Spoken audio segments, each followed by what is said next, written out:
السلام علیکم ورحمۃ اللہ وبرکاتہ۔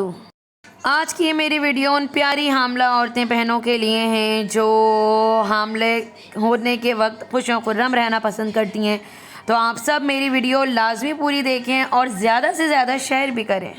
ماں ایک ایسی عظیم ہستی ہے جو اپنے بچے کی پیدائش کے بعد بھی اس کے لیے دعائیں خیر کی کرتی ہے اور پیدائش سے پہلے بھی۔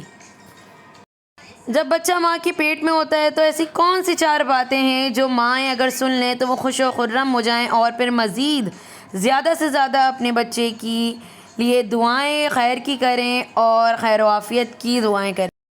ماں جو ہوتی ہیں وہ اپنے بچے کے لیے اتنی بے چین رہتی ہیں کہ اس کو کوئی ایک آنچ بھی نہ آئے، چاہے وہ اس کی کوکھ میں ہی کیوں نہ ہو۔ تو آج میں آپ سب کو ایسی حدیث بتانے والی ہوں جو آپ سب سن کر بہت خوش ہوں گے۔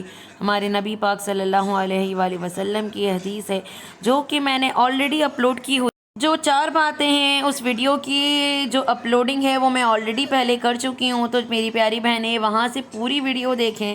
یہ میں نے ان بہنوں کے لیے ویڈیو بنا رہی ہوں جو ابھی نیو ہیں، جو میری چینل پہ نیو آئی ہیں بہنیں، ان سب کے لیے میں یہ ویڈیو ایسی وربلی بنا رہی ہوں اور ان کو یہ بتا رہی ہوں کہ میری پچھلی ویڈیو دیکھ۔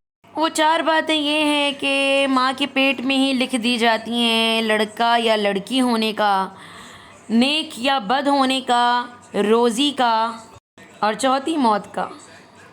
اس ویڈیو میں نے جسٹ تھوڑی سی بات بتائی ہے آپ سب کو۔ میری جتنی پیاری بہنیں نیو میرے چینل پر آئی ہیں وہ میری پچھلی اس ویڈیو سے ریلیٹڈ پوری ویڈیو دیکھیں، اسے بھی دیکھیں، اسے بھی دیکھیں اور زیادہ سے زیادہ اسے شیئر کریں تاکہ آپ سب پیاری بہنیں مجھے بھی دعا دیں، باقی سب ایک دوسرے کو دعا دیں اور سب کو ثواب پہنچے، سب خوش و خرم رہیں۔ اور میرے چینل کو زیادہ سے زیادہ سبسکرائب، لائک اور شیئر اور کامنٹس لازمی کریں، لازمی، اور اسی طرح رہیں مس عائشہ ایکسپیرینس کے ساتھ۔ اللہ